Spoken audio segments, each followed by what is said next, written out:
Hey everybody, and welcome to my first episode of my new podcast called Sexuality After. In this podcast, I'm going to be having conversations with people about their sex lives and sexuality after religion, after parenthood, trauma, loss, among other things. Basically, just how the experiences of life impact our sexuality and the journey that our sexuality goes through with us. And so I'm really excited about it. I think talking about sex and sexuality is so important to get rid of a lot of the shame and confusion that we feel and to just make us realize that we're all pretty normal. So I really hope you enjoy it, and I would love to hear your comments below, what you liked or didn't like about the interview and what you might like to hear about. And if you don't want to watch it here on YouTube, you can head over to wherever you get your podcasts and find it there. Again, it's called Sexuality After. I hope you enjoy this interview. I am very excited to introduce Liane to you guys as my podcast initiate, or the person who's helping me initiate my podcast into the world.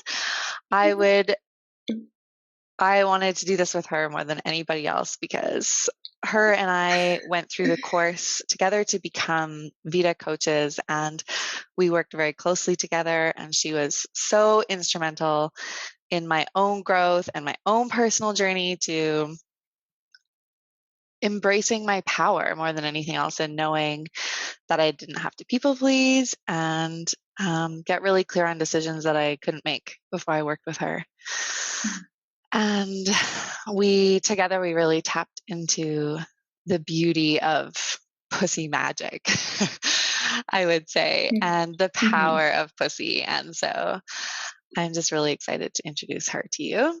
And so if you want to just explain a little snapshot of who you are now and your business, and then we'll talk about your story. Oh, I'm so excited to be here. I love how you just described our growth journey together.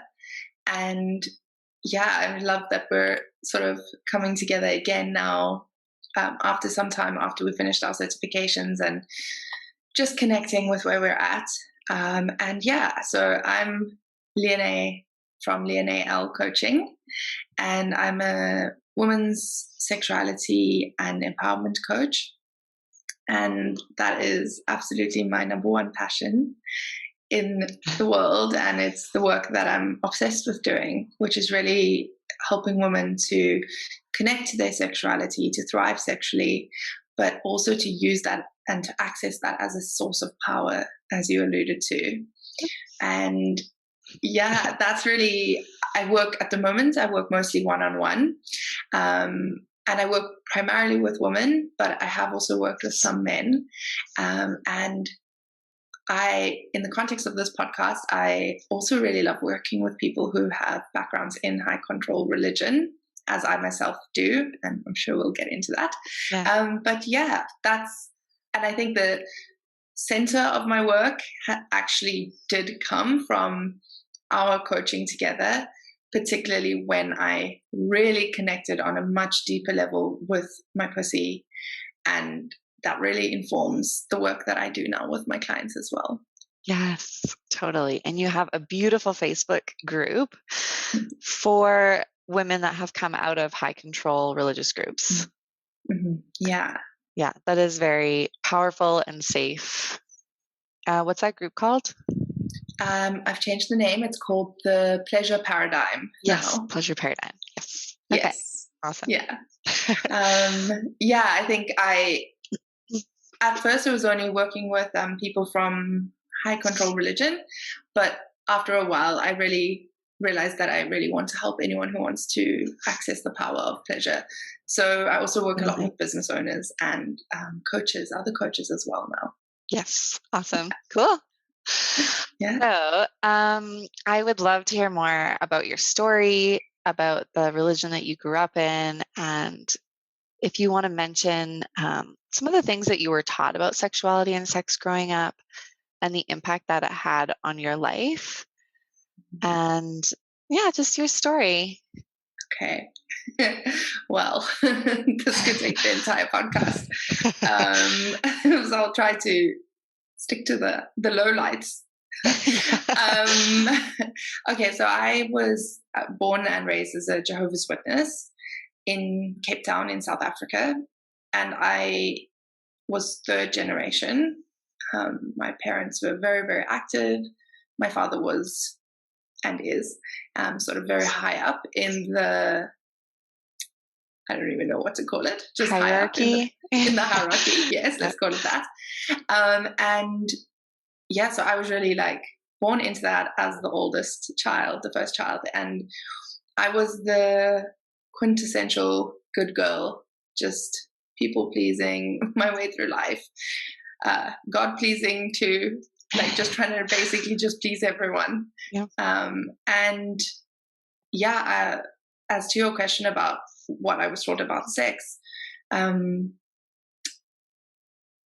now know that the framework that I was sort of indoctrinated under was called purity culture. And it's so similar to what is actually present in a lot of high control religions, with good reason. But it really it was like incredibly like heteronormative and shaming of anything outside of sex within marriage between a man and a woman, a cis man and a cis woman. So really, no sex before marriage, like sex is dirty, all of the things. All of the things. Yeah, all of the things. All of the things. Like, yeah. I'm like, do I really need to say all of them? You know the drill. Yeah, but I mean, the things like your sexual value and your value as a person, particularly as a woman, diminishes if you start to express yourself sexually outside of the realm of marriage. Yeah, that is one of them. I know the one I was taught was like a towel, like a white towel in a public bathroom or in a bathroom, and then everybody uses it to like wipe their hands on, and then there's like handprints all over the towel, and then who wants to wipe their hands on that towel? Me being the towel, the used towel. I've never heard that analogy before. Yeah, that was one that was like in one of the books, and my mom taught it to me. Yeah, so that was definitely like that kind of thing, like those kinds of analogies. I know there's so many, but that kind of thinking. Also, modesty culture. A lot of like women need to protect the men from themselves. Basically, the men can't help it, so it's up to us to cover up, be modest. All of that. And then of course like that leads very much to essentially like rape culture and victim blaming, where if something does happen, then it gets put on the woman often. Totally. Yeah. Because what was she wearing, and how was she acting, and what was she wearing? What happened if stuff happened? Like, I remember my friend was caught by the ministers having sex with a guy, and they talked to her, and she had to like renew her vow, and she had to she had to be outwardly repentant, sorrowful, repentant, and he didn't even get a talking to. Yeah. Was your friend Jehovah's Witness or? No, just in the same cult that I grew up in. Okay. Yeah. So it really depended on they were called like the elders. So it really depended on like those particular elders, how sexist it would be. In my personal experience, it was like pretty much the same for men and women. When like if both of you had sex, like, but I think that there's something inherently like more harmful for a woman to have to sit in front of three men and please explain and have to answer very, very intense personal questions about exactly every single step of what happened.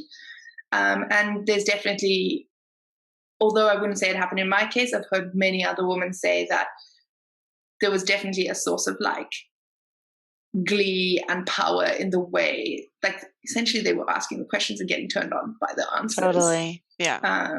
And this could happen, you know, from any age. So this didn't happen to me personally, but it happened to someone very, very close to me, where even as pretty much like almost a preteen, like false accusations were made against them, and they had to sit with 3 men and answer questions about things that they didn't even know what the questions meant.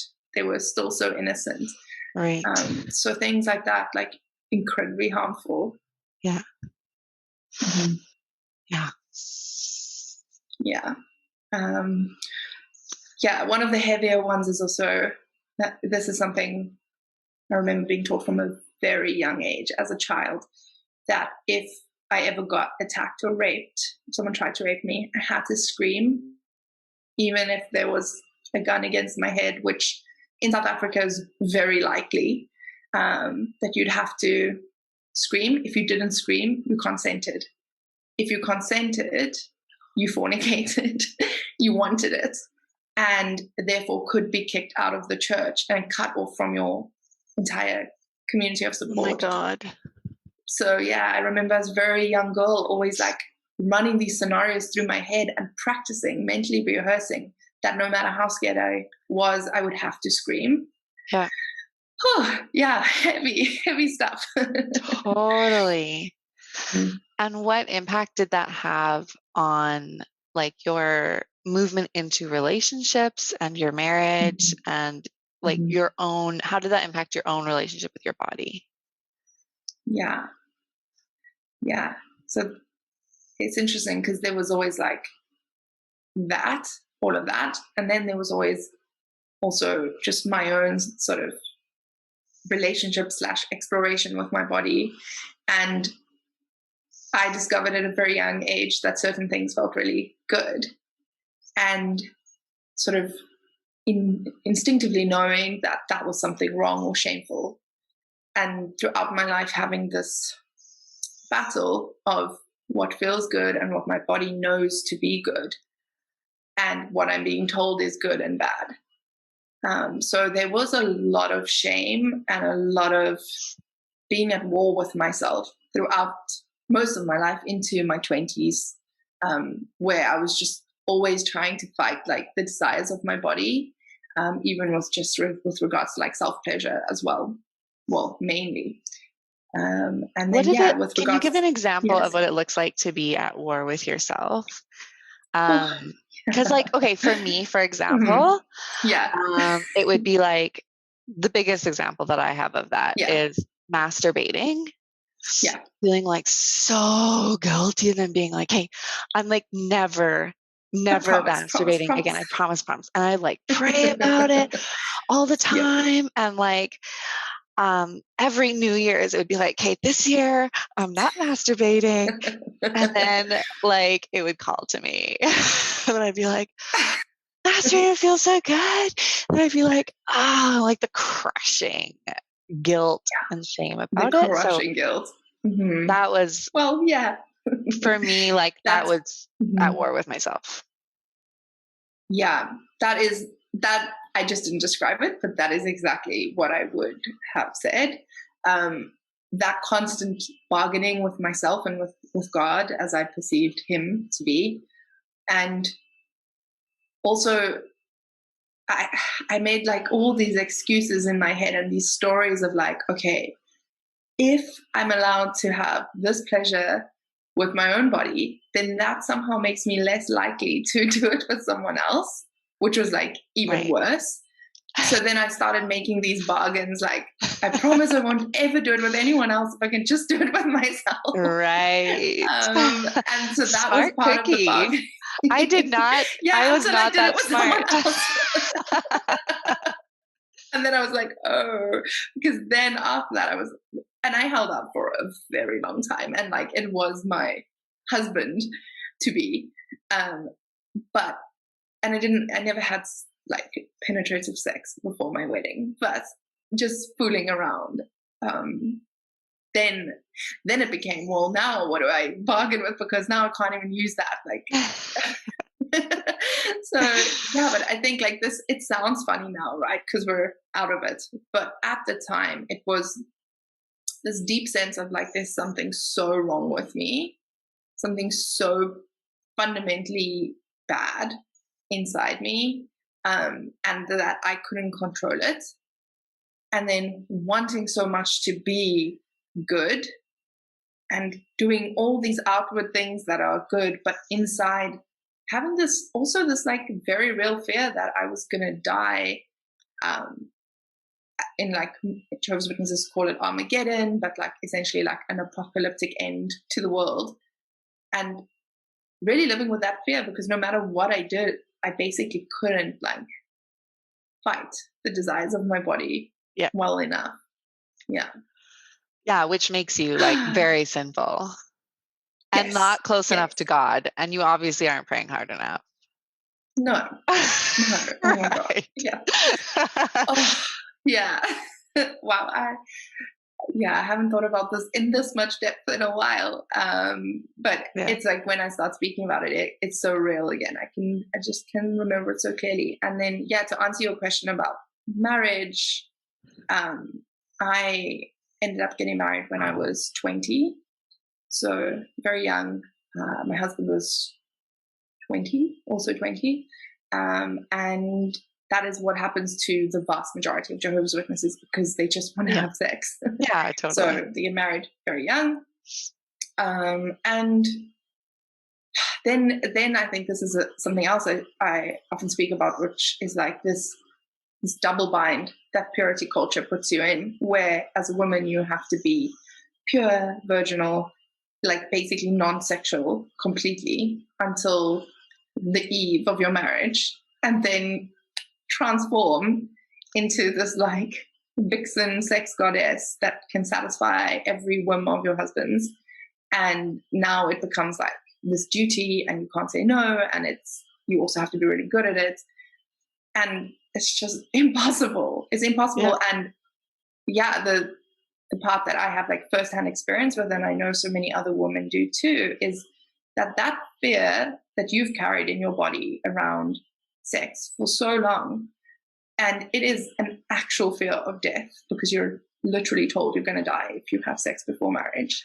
And the constant, for me, it was like an actual physical pushing away. So often, like saying no, stopping, bracing, always being the one made to be responsible to sort of know where the line is when you're fooling around, and then stopping it. And then on the wedding night, expecting your body to suddenly be relaxed and open. Totally. And like when that doesn't happen, then like, is it because we fooled around before? And then you start shaming yourself, and such a vicious cycle. That's really heavy, because then you can start blaming yourself for your body not being relaxed and just like ready to switch on and totally shift all your beliefs about sex now that you're married. And then it's like, oh, is this, like you said, is this a punishment because we fooled around before, or always seeing it as a danger, and now like, oh, now you can have sex and it's fine. I never understand how people can teach you that sex is really dirty and you shouldn't do it. It's bad. Yeah. You should only do something that's really bad and dirty with the person you love the most in the world. The most. Right? Because that makes sense. Yeah. Mm-hmm. Yeah. Yeah. So frustrating. And as you said that, I was like, and what about do unto others as you would do to yourself? So like, can you do it to yourself then? I never thought about that one. Right. Yeah. And I think a lot of religions actually teach that you shouldn't masturbate after you're married either. Yeah.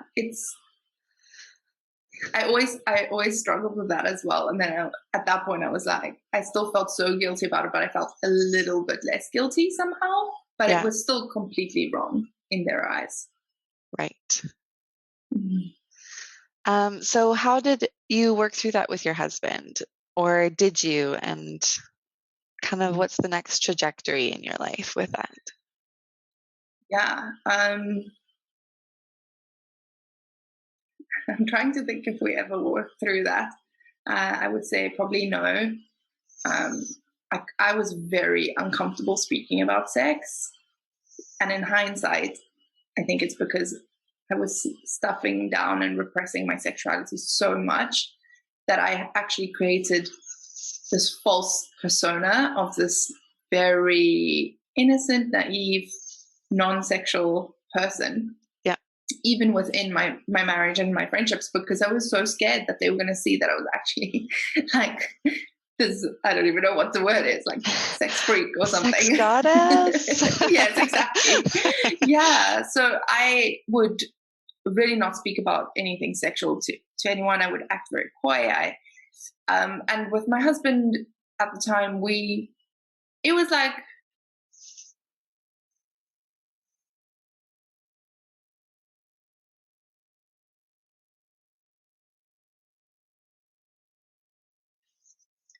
but there was no wanting to bring things to him that had absolutely no way to really speak to him about that. So it ended up being a hot mess when I did try to speak to him about it. And yeah, in the end, I would say like the lack of communication around sexuality did become a big problem in our marriage. Yeah. Yeah. Especially when he stopped communicating with, or didn't communicate to me that he was having sex with other people. That was particularly problematic. Yes. Yeah. So then, I don't know if you want me to like sort of go on to the next phase of what happened. Or, yeah. So then that was sort of, we were married for about 8 years, and around the 7th year, he had like a few affairs, and they were, obviously terrible, heartbreaking, and also very, very shocking, like out of nowhere, to me at least. And that really, I would say the first affair sort of turned me closer to my religion, and I relied on that even more. I immediately moved out of our home, moved in with a friend and all of that. But I clung on to the religion at that point as something to help me make sense of what was happening. Yeah. And then sort of in very quick succession, when he had a second affair, that was when I reached my own sort of breaking point and needed some space from the church. Do you remember that moment, or what it was that, like, what was it about the second affair that made you leave instead of cling harder? Like, what was the difference? Mm-hmm. So the second affair was firstly with someone in the church, whereas the first one wasn't. Mm-hmm. So that was like doubly hurtful, and sort of jarring that this would be two people within this faith community that I'm part of. Yeah. And also, it also happened to be the friend I had moved in with during this time. And I forgot so that about was that. Yes, that special detail. So the person that I like turned to in my hour of need, who then, Oh my God. And then I think the moment, like, I have a very clear moment in my head where I was still going to church in the first few weeks after all of that, and they were both there, and I was having to take like medication to calm myself down to go to church. And I just remember like being in my car, popping like some Xanax or something, and just to go to church. Like, I need to take medicine to be calm enough to go to church. And then I think in that moment I was just like, this is too much. I just need a break. At that point, I just felt I just needed a break from everyone, from everything. Totally. Yeah. Yeah, that makes sense.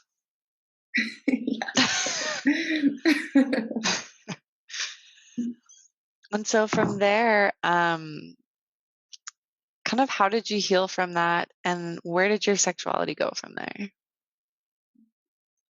Yeah. Or your relationship with yourself as well, like. Mm.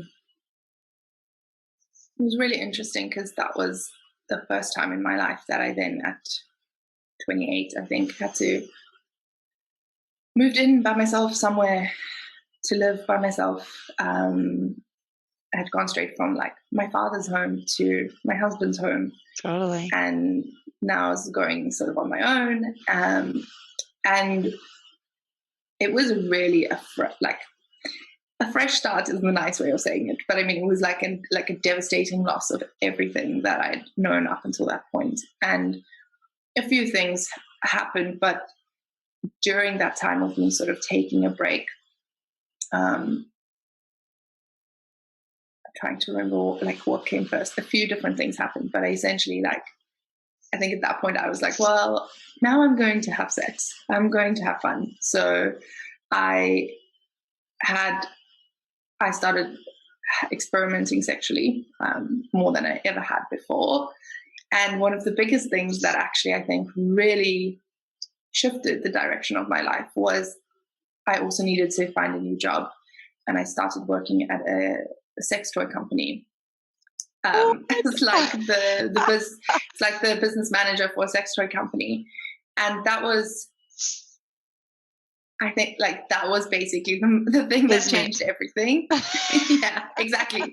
Yeah, when I got the opportunity, I was still Jehovah's Witness, but I was sort of on my break, but I was still officially in, and I was like, no, it's just business. It's just business. It's okay. Yeah. They can sell what they want to sell, but it's just business. But then when I started doing it, it was like the deepest dive into all things sex positivity, pleasure, specifically female pleasure, being exposed to different kinds of pleasure and pleasure outside of heteronormative concepts. So just everything.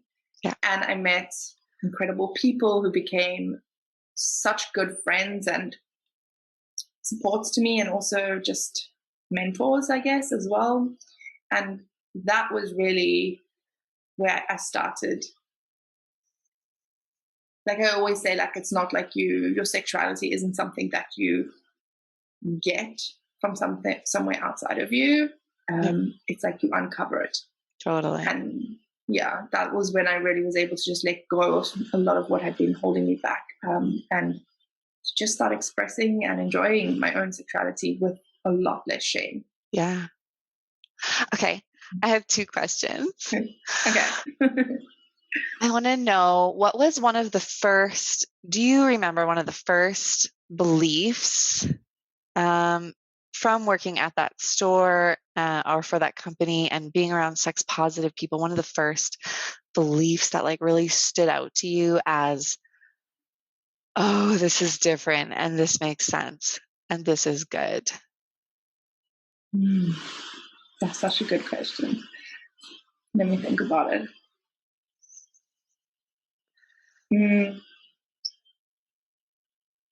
So maybe, I don't know that I thought at the time this is good, but it was one of the most sort of confronting experiences and also liberating experiences within my first few weeks of working there.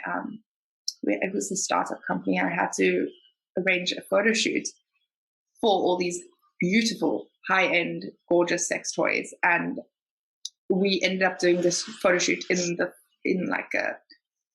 a forest in Cape Town. Mm-hmm. And we had lots of models, but most of them just actually real people, not actual models, volunteering to be the models. And we did they were nude shots. All of the shots were nude, either topless or from the back, and we actually took some full frontal ones as well, but we couldn't use them. But there I was on a weekday afternoon in the forest, organizing, styling and whatever. Well, there wasn't much styling because there weren't clothes, but flowers and things like that. Managing all of this. And we'd been worried that there weren't going to be enough models. So before that, when everyone all the models had their hair and makeup done, I had been they were like, Liane, you need to be one of the backup models. And I was like, they were not for full frontal, just your face or like a silhouette or something. And I said no, I didn't say no. I was just like, oh, okay, if I have to. But so I had my makeup done, and there we were in the forest, but we had more than enough models. Everything was fine. And then they just, right at the end of the photo shoot, the photographer said to me, like, I'd really love to take some photos of you as well. And that was so out there for me. And I ended up just being in like some underwear, but topless. And at first, like covering my breasts with flowers, but like lying in this field. And then eventually like getting up and sort of one nipple peeking out and then taking these photos. And I think in that moment, I was just like, this is fine. This is beautiful. This is actually amazing. And just seeing how calm everyone else was, and it wasn't like this sexualized thing. It was just human bodies being beautiful in nature. I think that was probably one of the first moments that really stands out to me. Yeah, that's amazing. Thanks for sharing that story. I think that's a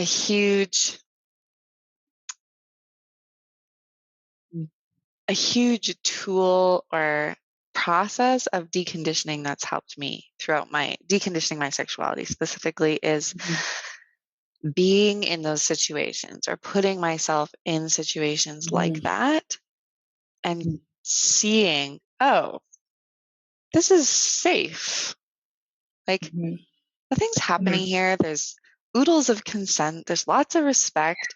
It's not a big deal. And nothing, like I'm not being swallowed into hell. I'm not being struck by lightning. Like everything I've been taught isn't actually happening. It's actually maybe normal and beautiful. Yeah. And fun. And everyone's actually really happy and relaxed. Yeah, exactly. Yeah. I remember that from the first time I went to a kink dungeon. Because that was like the biggest like sex positive place in Calgary that I knew of. And I had been listening to sex positive stories, and I was like, I want to find a community like that in Calgary. And so I went, and it was a similar thing, like, wow, this, like all this stuff is happening, kinky stuff, not actually a lot of sex is happening, to be honest, but a lot of naked, a lot of kink stuff. And it was fine. Not only fine, but it was celebrated. And it was like expected. Everybody expected that everybody else would be kinky in some weird and wonderful way. And that was a big moment for me. Yeah, when you asked me that question, I also thought about my first time going to like a kink party, which was in that time. And I actually I focused so much on like one of the first, and then I remembered the photo shoot. But I 100% agree with you, like putting yourself in those environments and just seeing like it's all okay. And also there's so much more. I think what stands out to me from those experiences I've had is that there's so much welcoming of like just you as you are, where in the other communities that I was part of, it was so much like change yourself, be different, control yourself, like do not be yourself, and seeing that contrast. Okay. yeah, seeing that contrast and just being like, it's literally like come as you are, and then also come as you are. Come as you are, like literally. I think like that was just so different for me. And then to feel safe as well, like shame-free, safe, and just accepted as you are. That was mind-blowing to me. Yes, that was a huge thing for me as well. Starting with just listening to stories on podcasts. Risk is one of my favorites, or body storytelling. They often have sexual stories, and then actually seeing it in real life was pretty mind-blowing. My other question from the previous kind of story was, what was it like when you had sex with somebody else other than your husband for the first time? Like, how did that feel to you?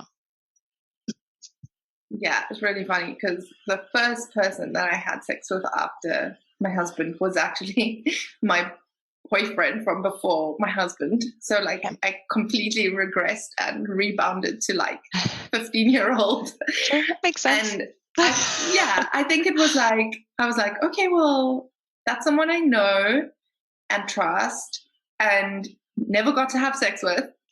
And so it felt safe, like it felt safer than a stranger to me at that point. And yeah, it was amazing. Like I think there's like an aspect of also like, oh yeah, like it's absolutely fine. Like nothing bad is happening. Right. Again, like it's that feeling of just like, you keep waiting for the other shoe to drop and then you just realize like it's never going to happen and you can just have fun.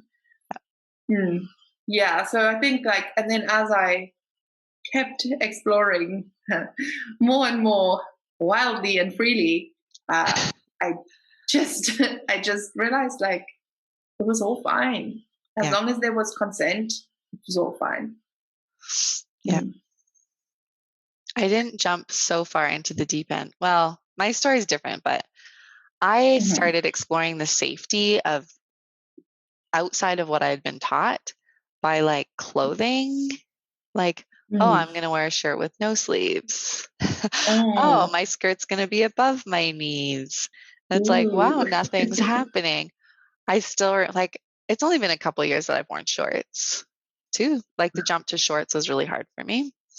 And again, I was like, oh, my shorts. It's like, oh my God, nobody's even noticing. Like nobody paid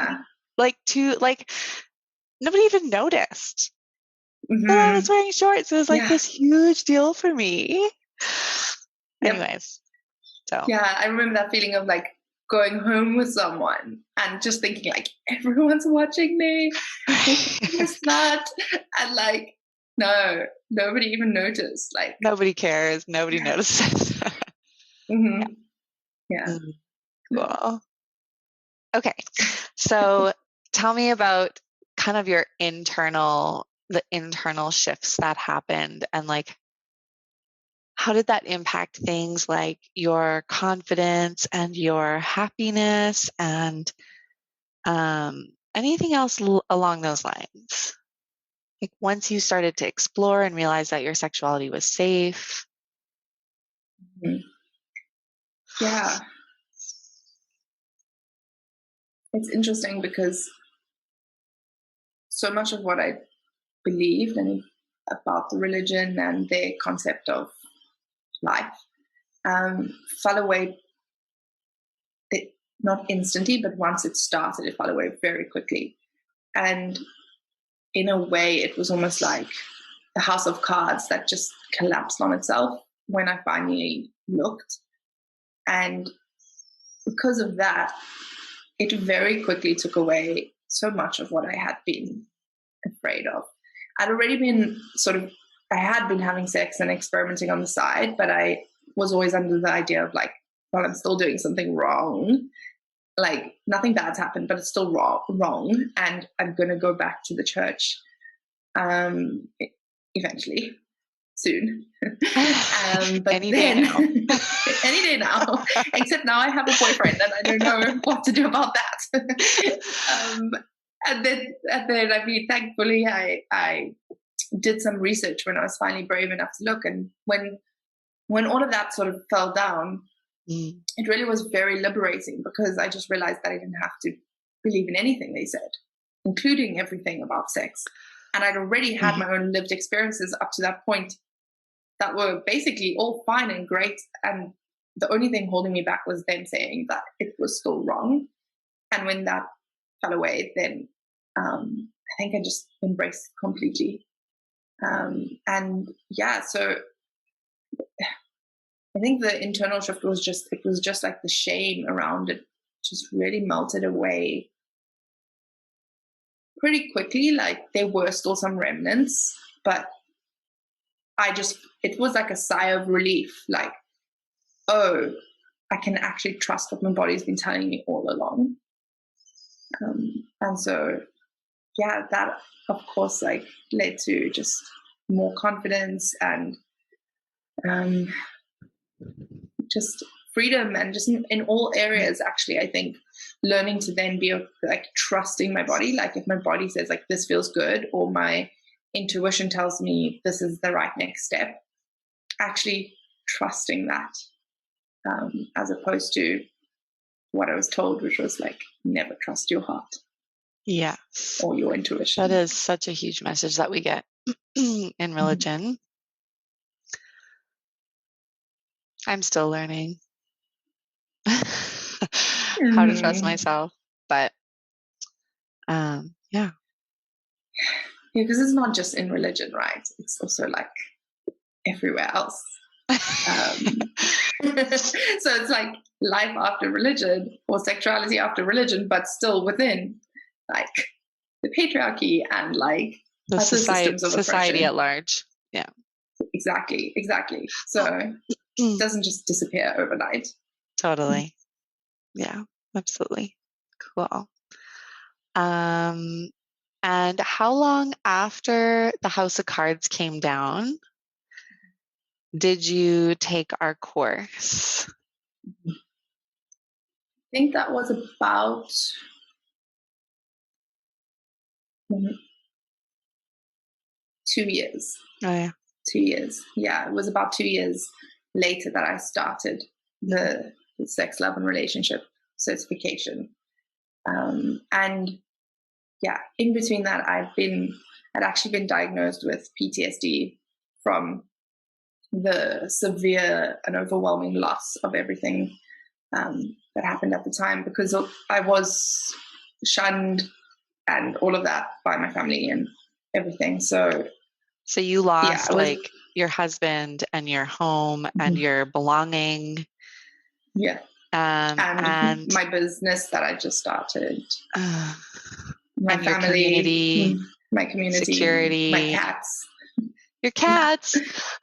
Even my cats. Yeah. I moved out and they were very happy where they were. So it would have been selfish of me to take them, but that one was almost the worst. Yeah, it was literally everything. And it was pretty much everything all at once within a matter of hours, and then a matter of weeks. Yeah. It was pretty much everything. So, and also my entire belief system as well. Like the entire way that I saw the world. Yep. So I was diagnosed with PTSD, and I actually, within that same time frame, I also decided to move abroad by myself, which is when I moved to Southeast Asia, to Vietnam. I knew I wanted to change my career. I loved the job at the sex toy company, but I was burning out. Yeah. So I decided I wanted something new. I wanted to travel more. So I moved to Vietnam, and then actually once I got here and I no longer had all the sex and parties and friends that I had created in this world that I had in Cape Town, to distract me from some of the deeper pain, that's when it actually got quite, dark or depressing or whatever. Yeah. And I was really, really fortunate to find an amazing trauma therapist in my city here. Good. Who spoke English. It was then through the healing that I did, like the body-based somatic trauma healing that I experienced, and that changed my life, like completely, basically brought me back to life. That was when I decided, well, this is what I want to do as well. Yeah. Yes. Mm-hmm. Can you speak a little bit more, only if you feel comfortable doing so, you definitely don't need to, about some of that deeper pain, like what it was? Yeah. I had a lot of, like, the symptoms of the PTSD that I experienced were a lot of, like, looping, I can't remember what the exact term is, but like looping thoughts, where you just can't stop thinking about something, like rumination, but to an extreme. And they were like ruminations on flashbacks of some of the things that had happened. Yeah. And that was one of the big things I really struggled with, as well as a lot of nightmares, which were like, you know, terrible nightmares. And so obviously leading to like not getting a lot of sleep and things like that, and just not being able to get stuck or get out of these looping thoughts that I was stuck in. And it was like having the worst moments of your life on replay in your head all the time and never being able to stop them. And then when you go to sleep, again, and just being so exhausted and thinking to myself, you know, well, these people don't even think about you anymore. Like, they don't even care about you, and you're like still in so much pain.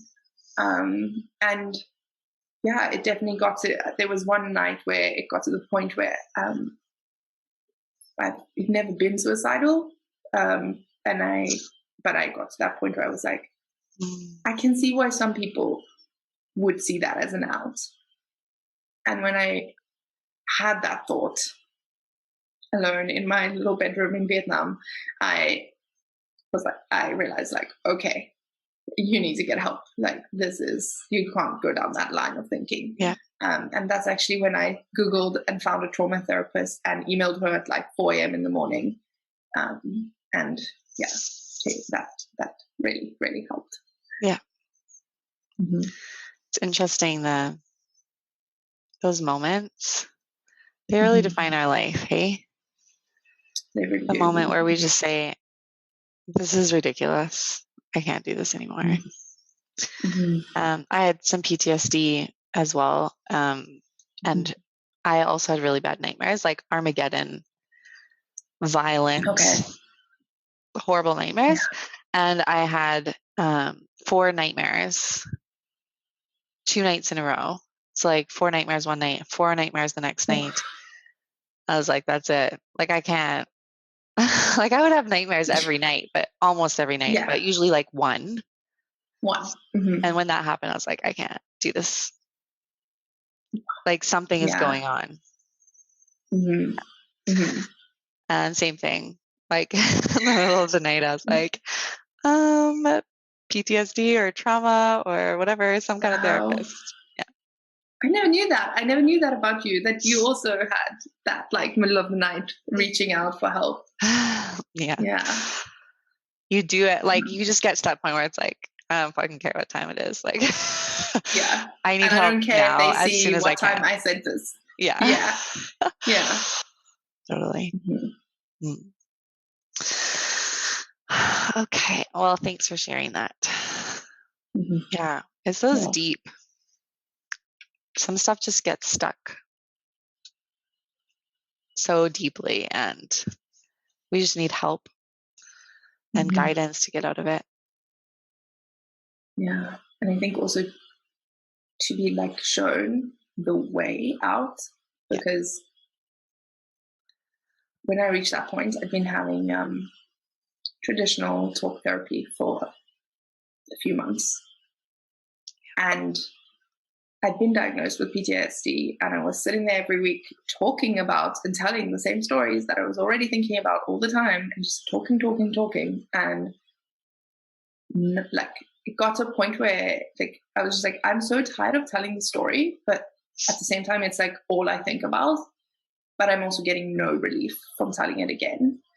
And that, like, that is why I think, to what you said, like, it's to get the help, but also to get the right kind of help for where you're at. Yeah. And for me at that point, I didn't know it, but like a somatic based trauma therapy was what I needed, because I didn't know that like trauma lives in your body and it's a cycle that needs to complete. Yep. And that's why you keep looping in it until it's done, and that there are ways to complete the cycle. And then it is like your brain and your body are like, great, that's complete now. We don't have to think about this anymore. I know. I had the same experience. Yeah. It's like that moment when I realized that. Like, that was, life-changing, actually. Yeah. I remember the therapist that I went to see she didn't work with trauma the way you and I work with trauma in quite the same way, but it was similar. Like she had me like push against her and like push against a pillow and yell like, no, no, and just like get really like get into that part of me and use my body to like physically push away and kind of complete what I wish I could have done in the moment that caused me trauma. And it was like, and then I like boxed. I was like punching a boxing bag for weeks after that, almost on a daily basis, with the same kind of wanting to get the trauma out of my body. And like you were saying, complete the cycle. And it did it. Like within a few weeks, I was hardly having any nightmares. Yeah, that's so amazing. Yeah. So before I got this help, but right in the like immediate aftermath of everything that happened, I had this recurring nightmare every single night about like a conversation that I was trying to have with one of the people who'd been involved in everything. Someone I was very, very angry at, but never got a chance to even see again, and never could express anything.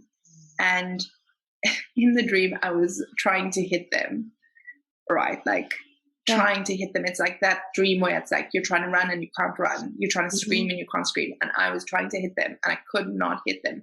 And every single night I had this dream. And one night I woke up, and I woke up because I had basically turned over and punched the wooden headboard of my bed to the point where like I woke up like, ow, and had to like go get an ice pack for my knuckles.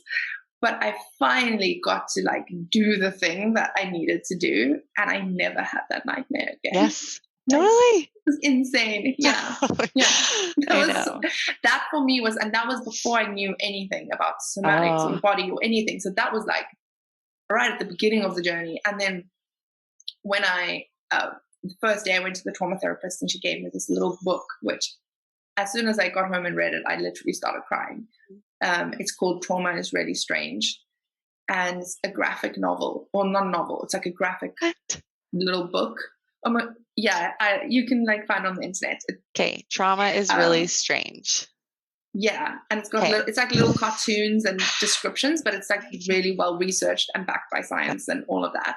And she gave me this book, and she was like, okay, go read this at home. And then after our first session, and I got home and I started reading, and I read it in like an hour, and I just cried and cried because I finally understood what was wrong with me, or what was happening to me, in a way that nobody had it, like including my therapist, had never explained to me why this was happening. And also it basically said, it gave hope as well, like this will end. And yeah, that book is like, that was like probably the book that just like in one moment changed my life. When I just read that, I finally felt like, okay, like somebody knows why this is happening and there's a way to get better. Yeah. It's beautiful.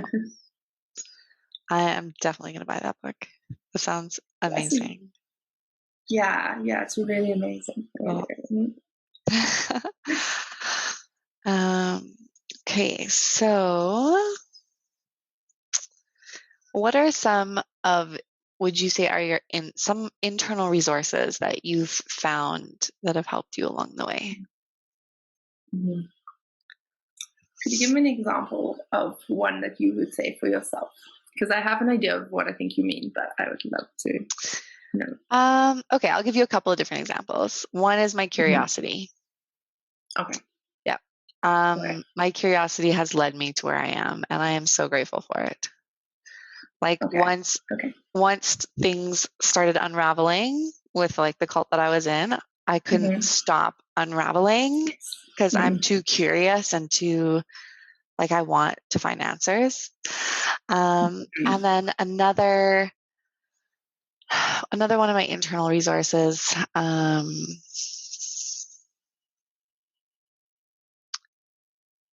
would say my my commitment to authenticity, because I value authenticity over pain. So I'm willing to suffer or be afraid or do things I really don't want to do, like challenge the beliefs that my life was based on in order to know who I am and be authentic. Know that what I am, I don't know, like just be solid within myself, you know? Yeah. Oh, thank you for sharing that. Yeah. So the first one I would definitely say is my intuition. That was probably how you said, like, your curiosity was the thing that kept you sort of unraveling. I think for me, intuition was like this voice that I just couldn't ignore, and it's hard to even explain how it shows up always, but there are these pivotal moments in my life where I just knew, like, I would feel the desire for something, and then I would have that intuitive knowing that is the right next step. And so for me, I think I would say, like, I wouldn't be where I'm now without listening to that inner guidance. So that would definitely be one. And then the other one, I think, is like an internal, but it's also external resource. But it's like, I would just say, like, pleasure, really. So like my body's capacity to feel pleasure, my capacity to feel internal states of pleasure as well, like through the sensations that I feel, like, internally and externally. I would probably say that now in hindsight, knowing what I know now, I can look back and see that. I didn't necessarily know that at the time.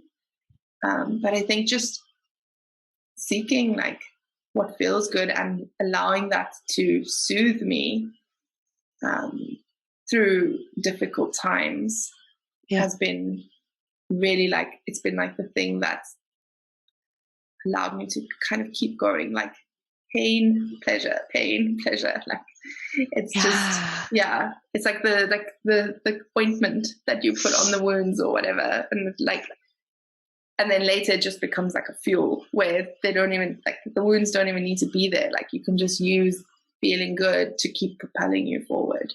Totally. I feel like that's a superpower of you guys. Okay. Tell me more. Well, not a lot of people can access pleasure like that. Or I shouldn't say they can't. They just they don't know to do that or how to do it. You posted about that, like, really recently. You posted something like, when you're in the middle of pain and suffering, can you soothe yourself with pleasure or something? Oh, yeah. Like, just like last week or something. And I love that. Like, I think I did intuitively use pleasure as well, but not consciously until, the last year or so. And now if I am suffering in some way, I can look for pleasure or give myself pleasure, whether sexual pleasure or otherwise. And use it to comfort or soothe or just remind myself that, oh yeah, there's this whole other part of life that's joy and bliss and pleasure, as well as, difficult things. And I think, like, often when I say pleasure, people think I mean just sexual pleasure, and I really don't. And I think that's, like, part of the like mindfuck of these kinds of religions, as well as, like, sensuality, pleasure. It's all put into this, like, terrible box of, like, those are, like, the devil's toys and you can't play with them. And so I think, like, even in that, like, I am also I just remembered something else I wanted to say about the resources. I, like, the rebel in me. That is definitely a massive resource.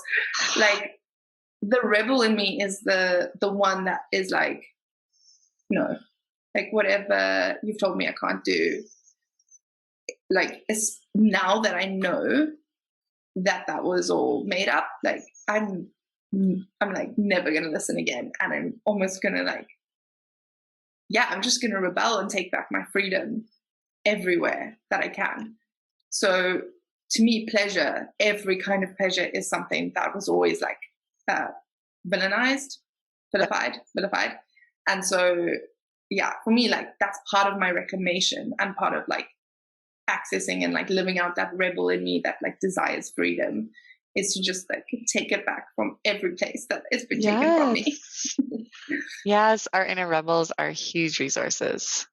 I cannot agree with you more. I call it my inner badass. Same kind of thing. Yeah. She wears leather and spikes. Oh, sounds hot. She's hot. Yeah. It's that I think that like that's what drives me a lot now. And I like to think that one day maybe I'll be just peaceful, maybe.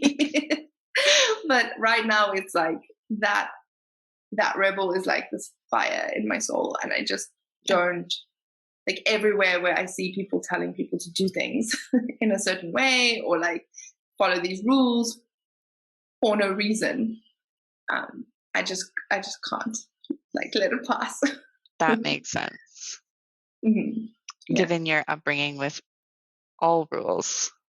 All the rules. All the rules. Yeah. So now the rebel is like the antithesis of the good girl that I once tried to be. Totally. I hear you. What's one myth about sexuality or sex that you want to debunk?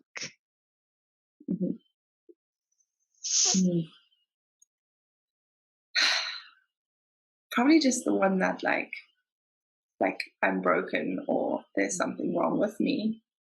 Like, why do I look this way? Why do I feel this way? Why don't I feel that way? Like, she's talking about pleasure. I never feel pleasure. Or like, you know, whatever it may be, like this belief that like we think is so unique to us, but it's actually like so many people feel that way. Like we all think like, I must be broken. Like I used to think that, right? About masturbating. Like I must be broken. Or why does my pussy look this way? It doesn't look like a porn star's pussy, or whatever it may be. Like, why do I not have desire for my partner, or whatever? Why do I like to watch this kind of porn? And just this idea that, like, fundamentally, like, you're definitely not broken. Like, I would probably say, other than like a pedophile, like, other than that, like, you're not broken. Like, nothing about your sexuality is broken or abnormal. Like, you can uncover it, you can heal it, you can figure out like what's going on, but it's not broken. Yeah. Fundamentally. I would say even for pedophiles, I don't know that I totally agree with that. That's a difficult one for me. I can't, I don't really know how to maneuver that, but it's certainly like, it's not like the majority of people have those sexual desires, but it's not like one person in the world. So it's a thing. And I think that the overt amount of shame that we lump on it doesn't help the situation either. And we lump everybody that has those desires in with the people that act on those desires, which I think are two different things, vastly different worlds. And like shame just doesn't help very much. It's not useful. To me, like I so hear you. Like I've always thought, like, and as I've started to learn about shame, like shame is like the only emotion that's like truly unhelpful. Like it's just not good for anything. And then more recently I've started playing with the idea that like maybe the the light side of shame is that it illuminates like where there's more room for us to like love ourselves or accept ourselves. Like if you're feeling shame about something about yourself, then, and it's different from guilt. Like I'm not referring to guilt. I'm referring specifically to shame, where it's like something bad or broken about me. Like the only purpose I've been able to see to shame is that it like illuminates like where there are gaps in self-acceptance or love or things like that. Yeah. I think shame is it can be like complicated. I've thought a lot about it, as I'm sure I know you have too. Definitely our internal belonging police. It's like, yes, it's our internal tool to make sure that we belong in the society that we're raised in, and that we're not booted out. Yeah.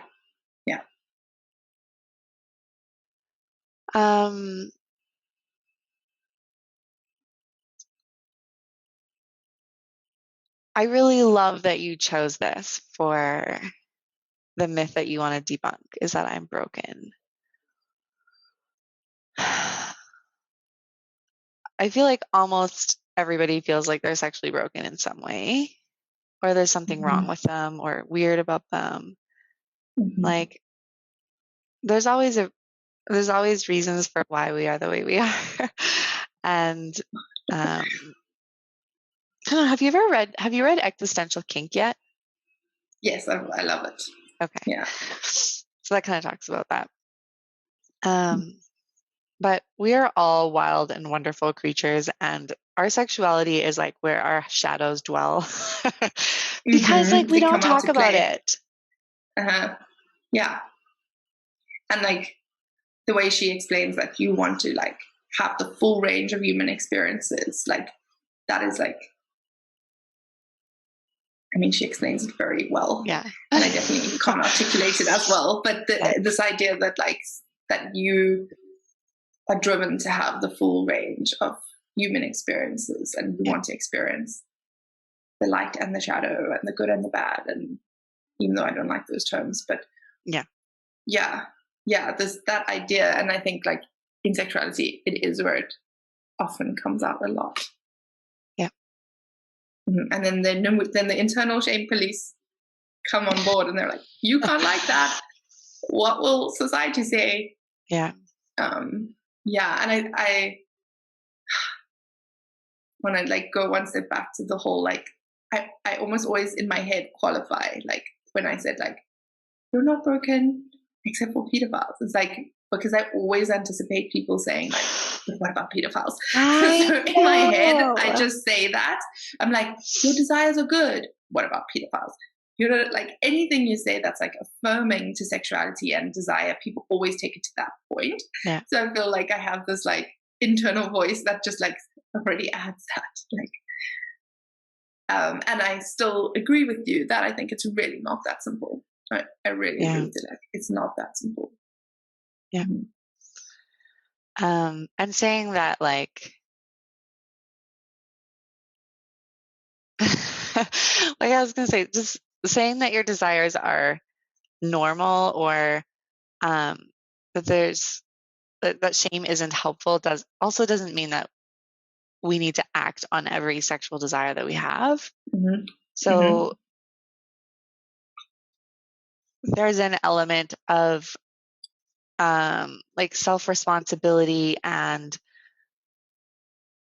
choice that can come even more easily and more clearly when we are not clouded by shame. Yes. Yeah, that's really beautiful. And I think the biggest thing is that when we aren't clouded with shame, we can actually look at and face our desires and these like fantasies that we have, and we can be like, why do I like tentacle porn? You know, like, why do I like furry porn? Like, what is it about that? How do I feel when I watch it? How do I like feeling about it? And like we can actually explore it with curiosity and get to a deeper understanding of ourselves and what drives those desires. Like, we can't do that when we're in shame. No, shame just shuts you down.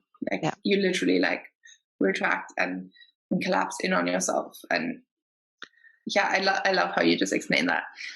How people, like, we might think that the shame is the thing that's holding us back from acting out these desires, but that's not it. That's the thing that's actually holding us back from understanding why we have those desires in the first place. Yeah. I mean, so if it's not shame that stops you from acting out those desires, what is it? Yeah, that's a really good question. Just like your internal knowing? I think about this a lot. Yeah, that's what I come back to. That's what I come back to a lot. Like, I've been working with this idea of, like, on the one hand, we have what I call, just to simplify it, like the patriarchy, but really you can take that as like society, conditioning, religion, the rules on the side. And then there's like desire and just like what you want, fantasy, desire, whatever, which I call like pussy, right? Like being led by pussy, like on the other end. And so to me, like those two are like on opposite ends, and you don't really want to be led by either one of those only, which might be surprising because I talk about like pussy all the time. But I think in the middle of those two is like presence or like deeper knowing that like you refer to. And I think that the only thing I can say with like confidence about this is that the like rules and conditioning have pulled us so far to one side that you almost need like an equal and an opposite force pulling us to the other side. So even if most of the time you default to, if you can build the trust, to trust yourself and to trust your desires and to trust your intuition, it's anyway only going to pull you back to like around the middle. It's not going to pull you all the way there, like where you end up in this like hedonistic spiral where nothing stops you and you're just like, one of my clients told me yesterday, like it, like in a sex cult, and you just like abandon your children and you're just like having orgasms all day. like that, like, yeah, like, and I think that's like the fear. A lot of people are like, but if I just give in to my desires, like, where will this end? And so to me, there's like, we are so conditioned to lean to the one side that we need a very strong push from the other side to even get us to the middle. Totally. Yeah. And I think that middle is like presence and intuition and like deeper knowing. Yeah. That's what it is for me anyway at this point. Because neither one of those two is centered or embodied. Like, they're both kind of escapes. Like, one is an escape into control and one is an escape into not being in control. Yeah. Instead of there being the center where you find a balance. Yeah. Yeah. So it's like an idea I've been playing with, because I think this does come up a lot. Like, and I do push for desire and intuition and pleasure and pussy. I push for that a lot, but it's because the way I see it, I'm like pushing against a very strong like counter force. Totally. And it's like, yeah, it's just never, if you even want to come a little bit out of that, you have to like move towards the other side very strongly. And you're still, I mean, it's very unlikely that you're going to end up in like some hedonistic sex fest. Well, but I mean, it's also learning to trust yourself along the way. Right. Yeah. Yeah. A sex fest does sound fun. As long as it doesn't take over your life, like anything else, like anything can take over your life. It's like, yes. I was talking to my partner the other day about, I really believe that any quality or emotion can become toxic if it's taken to the extreme. Mm-hmm. Yeah. Like if it's taken,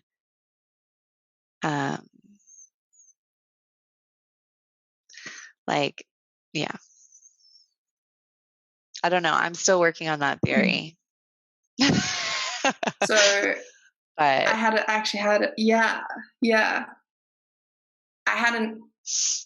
a new idea about this yesterday, actually. Okay, sure. And I'd just like to share it. And then, so the way that you and I have come to understand emotions, and like they're like a cycle, right? It's energy, and it sort of has a peak, and if you stay present with it, it completes. Yep.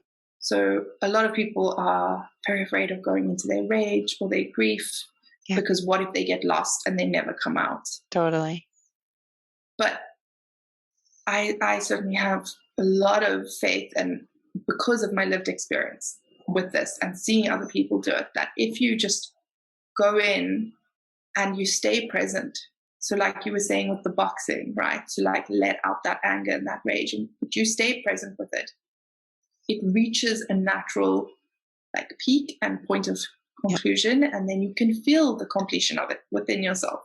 Like that itch has been scratched, like that cycle has been completed. And it's the same with pleasure. Whereas like, but the key thing is the presence. If you don't actually stay in your body and you don't stay present with what is happening moment to moment, that's when it can go too far, because then you actually don't get that sense of satisfaction, because you're like, I've had this a million times, like where I'm like just like eating the whole tub of ice cream and like I'm not even tasting anything anymore. I'm so far from present. So I just keep having more and more and more.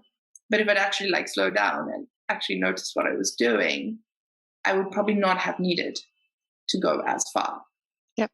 And it's like with emotions, how we can re-traumatize ourselves, or we can like blow out our nervous system if we just like start expressing the emotion, but we don't actually have that sense of like being grounded at the same time.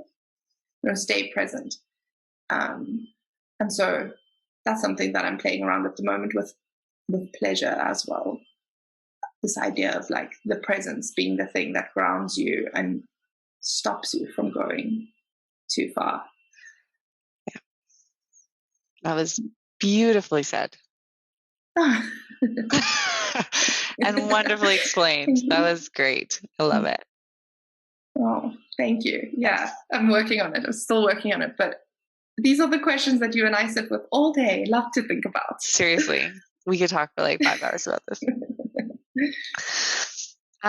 Okay. So let's wrap it up, because it's about time. I am still working on what my signature question is going to be for the podcast. But I think let's try this one out today, and we'll see if it ends up being my long-term signature question. What one thing would you say to your teenage self about sex and sexuality?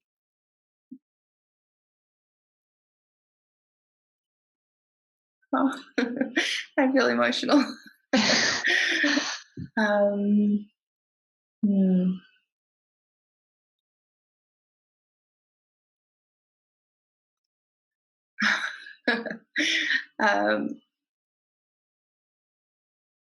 I think I would actually just say, like, don't worry so much about this. Like, it just, like, I wish I could just tell her, like, don't worry so much about this. And it's going to get so much better. I think that's really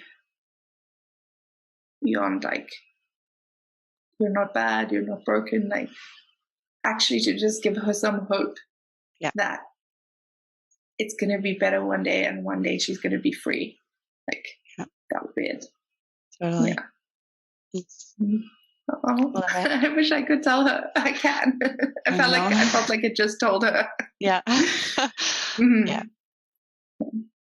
Amazing. You know, when I do that, when I kind of speak to my past self, like my inner child or my inner teenager or whatever, I think about what is I think about like when I was that age. I mean, I know, like, I don't know everything. So let's just go with it, because I don't know that this isn't the case. But I think about my energy now, kind of like traveling back in time and just like surrounding her for a few minutes and speaking life and hope into her. And maybe at that age, I had a moment where I was like, I don't think it's going to be like this forever, And maybe it's like that moment. Like maybe you were feeling this energy then, Yeah. And it makes me think about, in 20 years, what am I going to want to speak into myself now? Wow. And is that partly sustaining me now and driving me now? Does that make sense? Oh, I see what you're talking about. It's like, if time is all like relative and everything is happening at the same moment. My partner loves to watch The Flash, which is like a time travel show. So it's always in the background. And they talk about this a lot. And I know what you mean. Like, is that little glimpse of like, it's going to be okay, like it's going to get better, is that I'm feeling that right now, or is that actually like a future version of me giving me that inspiration in this moment? I remember hearing, I don't know, I think it was Jordan Peterson, or maybe he was quoting Jung or something, I don't know, but he was talking about how I am a community within myself. So there's me now, but there's like me 10 minutes ago, and there's me in 10 minutes, and there's me in a month, and there's me in a year, and there's me in 20 years. And if I'm making a decision that's best for me, it needs to include like my whole community of me's. Like the decisions that I'm making now, is it the best for me just right now? Or is it also the best decision for me a month from now, a year from now, 20 years from now? And I think about that sometimes in kind of the opposite way, is that the whole community of me's can support me in this moment too. Like my future self and my past self can support me in doing what I'm doing now. Wow. I really love that. Yeah. And I think like that, as you said that, like in this moment, if I make this decision, is that good for like all the future me's as well? That just sounds like particularly the way you said it, sounded like such a grounding question when it comes to following desire and following intuition and following what you want. Using something like that question like that, to like ground you into that sense of presence. And not just on a whim, like I'm going to do this thing and like it's going to blow up my whole life, but it's going to be fine. And maybe it will be, and maybe that is the thing you need to do. But just using like things like that, tools like that, questions like that, to ground you into that presence when you do follow your pleasure or your desire. Totally. Yes. Awesome. Okay. So, where can my listeners find you online? And is there anything else you want to say about who you are and what you offer to people? So I'm most active on Instagram, on Liane Elle Coaching. I'm sure you can put it in the show notes or something like that. Yeah, Liane_Elle_coaching. And like you said, I have a Facebook group called The Pleasure Paradigm. And yeah, that's really what I'm trying to, that's my message. Like, I go by the pleasure paradigm or the pussy paradigm, depending on how I'm feeling. And really it's just this idea that a paradigm is just a perspective. It's just a way of seeing the world. And it's not like truth with capital T, because I don't like to attach that to anything. Yes. So to me, it's like, okay, like the way that I've been conditioned is to see the world in one way through like one perspective or paradigm. And I'm choosing to see it in another way. And this paradigm is based on like things like intuition, desire, pleasure, community, expansion, so many good things. Some people would possibly say like the feminine. I also don't really like to say that, but if that like helps people to understand what I'm kind of going for. But it's not just for women, because women live in the patriarchy too. So like it's not just for women, it's like for everyone really. And I believe that it's like choose like the stories that serve you. Like ultimately, like this is all made up. Not to get too existential, but like, yeah, it's all made up. So like choose the perspective or the paradigm that is actually going to serve you to like be happy and enjoy your life, your short, sweet life. The whole community of yous.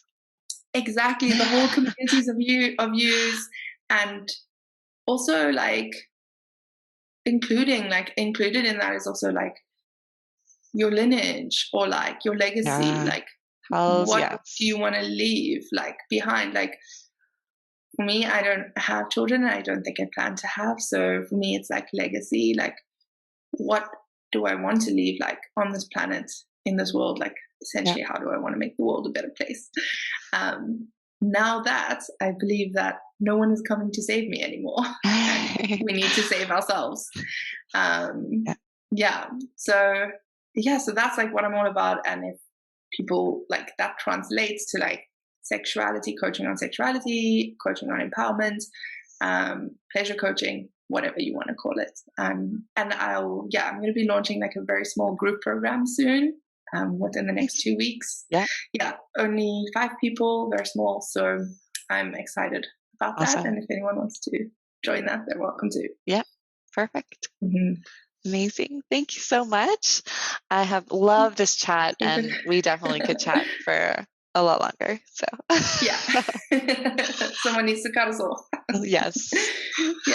Well, thanks again so much. Okay, thank you. All right.